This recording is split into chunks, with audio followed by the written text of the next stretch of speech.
Hey guys, welcome to another Home Lab series video here today. In today's video, I'm going to be showing you about PriceBuddy.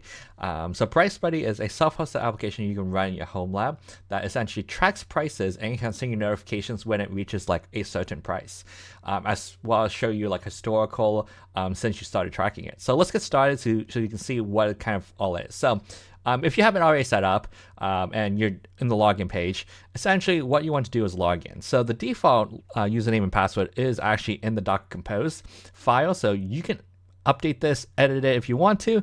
But by default, if you didn't, it would be admin@example.com. So we'll do admin at example.com, and then the password was here admin. So we'll just do admin. And you can see that this is a pretty, nice interface. There really isn't too much to it, but we can add our first product, which is just like an item or whatever. So the product URL. So in this case, let's say, for example, we'll go to Amazon.com. Let's look at something like the Insta360 X4 Air, because I actually just bought this during Black Friday and or the holidays, and it was great. It was a really great deal. So let's copy and paste this link here and post in this product URL. So you can see that it works with Amazon. So it can show you what the lowest price is. If you click on it, it'll open it as well. You can see there's a buy, fetch, and delete, as well as like your min and your age. And then you can see the history as well. So the only downside is like if you wanted historical data on this before you started looking at it, it won't have any of that. So you might have to use like camel, or Amazon's AI to tell you what the history of it might have been before. But you can essentially set it up here, and once you have it set up, then you'll know the history moving forward from there.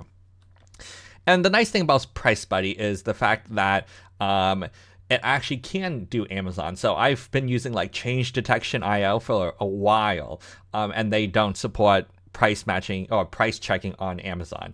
It just doesn't work and hasn't worked. So this is probably what I'll end up switching to, because that's really what I use. Change detection is pricing. But you can also do other sites. So like say, for example, you like to buy some Unify Unify appliances, which I definitely have a few, and this is not a sponsored video either. I just really like their equipment. So but Unify, if you want to sponsor me or send me some more free hardware, I will not say no.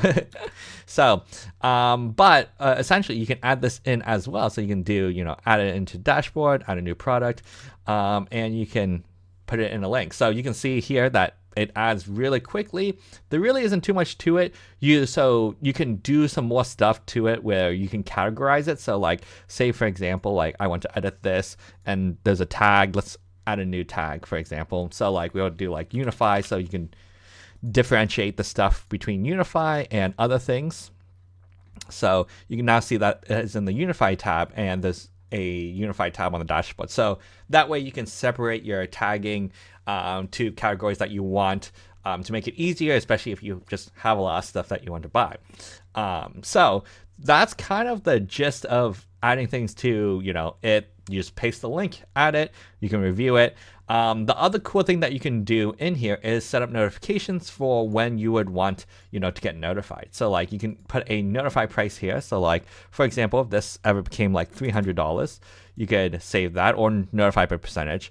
Now you're probably wondering, how does it actually notify, even though you just set up a notification, but there really wasn't how it notifies? You can go to settings over here and then enable notifications. So they support email notifications, push over, Notify, and Apprise. And I have absolutely none of these. I actually have Notify, the NTFY. So if they ever get that, I'll probably set it up. But in this case, I probably won't set up notifications personally myself. But I do, look at these items pretty often. So I'll probably just open it up and look at it. But if you have any of these, you can easily set these up with, the token or whatever else you need to, set it up. So that's the 4 ways it looks like that you can use to notify, which are pretty, standard. There isn't too much to it. The other thing that you can set up and use is the scrape setting schedule. So this is when it goes out and looks for like new prices. So right now it's set to scan, every day at 6 a.m. And in most cases, prices don't usually fluctuate more than a day. So usually one fetch, you can do it one day, one fetch a day, but you can also do it more. But be careful if you're like trying to fetch like every minute. They'll probably be like, oh, you're just like a bot and you'll get banned, right? So things to consider. But I would say for the most part, one time a day to get price information is pretty good. So but other than that, there really isn't too much to it. You can add more users. So if you got family members, you can add more users to use this as well. Otherwise, there's really not too much more to it. The stores that I believe this is probably what it supports or use. Oh no, these might be just stores that it will add. So like I added a Unify one and then it has it in here. So but otherwise, you can create as many tags as you want. You can add as many products. I'm assuming that the limit's probably pretty high, but I'm not going to test, add, a million things, but I'm pretty sure the limit's pretty high. So so you can see that it's, pretty simple. There really isn't too much to it.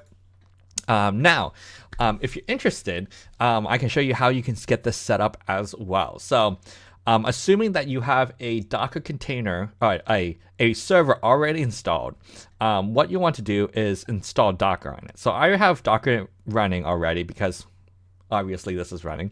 But what you can do is go to downloaddocker.com, and I'm kind of going to show you how to do it the Linux way. The Mac and Windows, I have honestly no idea besides using Docker Desktop. But I would probably recommend doing this on a server then because you want something running 24/7. So I'm going to do Linux and then RHEL because I'm running Oracle Linux 8, which is a RHEL distribution. If you have Ubuntu, you use Ubuntu. The commands will be slightly different though. So in this case, we're going to go with the RHEL version, and we will make sure we copy the docker-ce.repo. So this is the repo that essentially you can add and then install Docker from. So what you'd want to do is yum config-manager. You'll want to add this repo like that, --add-repo, paste the link, and the repo will be added. Then you can just do a yum y install docker ce. So this will essentially install Docker. I already currently have it installed, so there's really nothing I was going to do here, but this would actually install it if you do. And then you will want to essentially, systemctl start Docker, and systemctl enable Docker to make sure it's started and running. And then we can follow the steps that they have in their guide. So in their GitHub, so Jez 500, amazing app, love it. PriceBuddy, we'll essentially go through, scroll down, and then they have docs, which is great. I love it. Getting started, and there is their quick start guide. So you essentially will follow this guide. So we already made the directory and we cd'd. So those two commands already ran because I'm currently in the PriceBuddy directory. Then you'll want to download essentially wget their Docker Compose file. Now, if you're running a minimal ISO image, you want to install wget first. So one yum y install wget. It'll say it's already installed because I had to do it earlier. Then you'll want to essentially copy this file, copy the line, paste it, and then you can see that we have the Docker Compose file. Now this kind of looks a little ugly because I'm way more zoomed in, but this is the exact same file. It just grabs it from the GitHub. So you can see that there's a few things in here that will map. The .env file will need to be there because they map it as a volume, so we'll want to make sure that's there, which is part of the installation where you got to do this touch. So we'll just do the touch env here as well on the server. So just touch .env, and then you could just do a Docker Compose up. So the things to note here is it creates the app. It has a database which is running MySQL on the back end.